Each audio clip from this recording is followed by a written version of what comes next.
There's a story of brotherhood, faith, and forgotten alliances, one that links the Igbo people of Nigeria and the ancient nation of Israel. But in 2025, that story faces new questions. After President Tinubu publicly condemned Israel's military action against Iran, could this spark tensions at home, especially with Nigeria's Igbo population?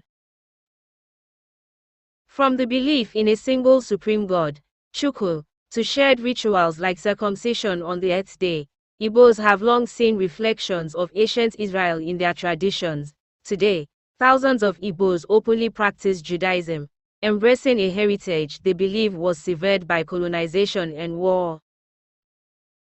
From ancient traditions in southeastern Nigeria to the hills of Jerusalem, there's a bond often overlooked, a spiritual, historical, and political tie that connects the Igbo people of Nigeria with the modern state of Israel. But now, that bond is being tested, after Nigerian President Bola Ahmed Tinubu publicly condemned Israel's strike on Iran. So, why do many Igbos feel personally affected by that speech, and why, now more than ever, are they standing with Israel? Salaam alaikum. It is with profound sense of duty that I call before you as we work to end the Israeli-Palestinian conflict and realize the two-state solution. This is urgent and very urgent. Conflict in Palestinian homeland has persisted for too long. During Nigeria's darkest hour, the Biafran War, Israel was one of the few countries that offered support to the secessionist Igbo state. Israeli humanitarian aid and strategic backing meant everything to a people abandoned by the global powers. Israel supported Biafra alongside Portugal and some Nordic states. Sacred groves, Nri elders, and traditional rites in Umunze, long before Nigeria existed, the Nri kingdom reigned. Not by force, but by faith, the Eze Nri led through divine authority, cleansing the land of taboos and injustice, echoing the role of Israel's high priests.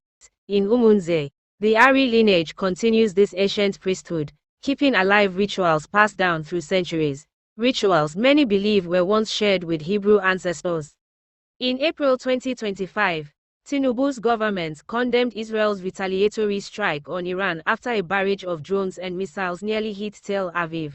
But the backlash wasn't just about words. Many Igbos saw this as Nigeria picking a side, and not theirs. When we were crying in Biafra, Israel helped us. Now our government sides with those who want Israel destroyed. Never. Under the radar, Nigeria has recently deepened its ties with a bloc of nations that includes Iran, Pakistan, and others, through groups like the Organization of Islamic Cooperation, OIC, and recent African Islamic Security Pact. Nigeria now stands closer to countries openly hostile to Israel.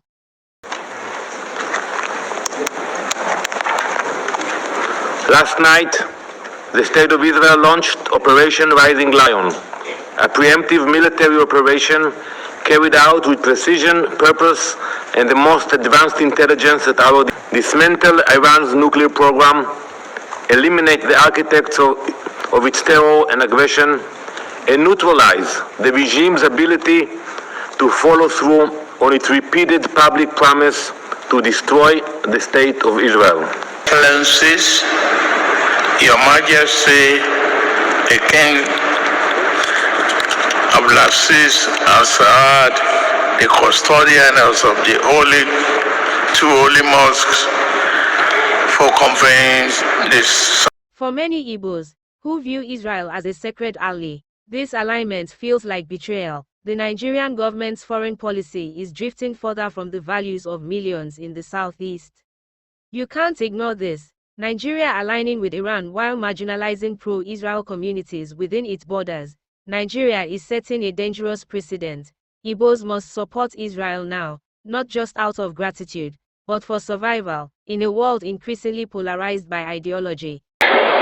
Nation to Israel that Biafra is not sending 500 military training officers to Israel for military training, both as pilots and engineers.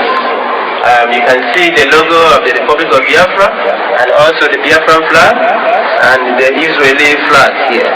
And you also see the United States flag, the Biafran flag here, and United States again, and the Republic of Haiti is here. These are the countries that supported Biafra during the Civil War. And if you come at the end here, you'll also see the flag of Israel. Biafra is an ally to Israel, and the Republic of France.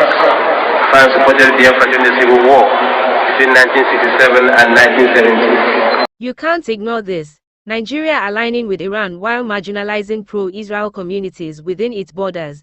Nigeria is setting a dangerous precedent. Igbos must support Israel now, not just out of gratitude, but for survival. In a world increasingly polarized by ideology, Israel represents not only shared ancestry, but shared struggle. To stand with Israel is to stand for freedom of identity, religious liberty, and historical truth, values that every Igbo knows are worth fighting for. This isn't about division, it's about recognition. Nigeria must learn to respect all its people, Muslim, Christian, Jewish, traditionalist. It must allow every ethnic group, especially the Igbos, to define their own historical truth without fear. What do you think? Is Nigeria's foreign policy truly representative of all its people? Do you believe Igbos are connected to Israel? Share your thoughts below. On our next video we shall be sharing you the secrets and reasons for Nigeria joining OIC. We shall also share the secret history of the Igbo Jews of Nigeria, why Nigeria joined the OIC, for no useful purposes that will not bear fruit on any of our economy use. Thanks for now and stay safe.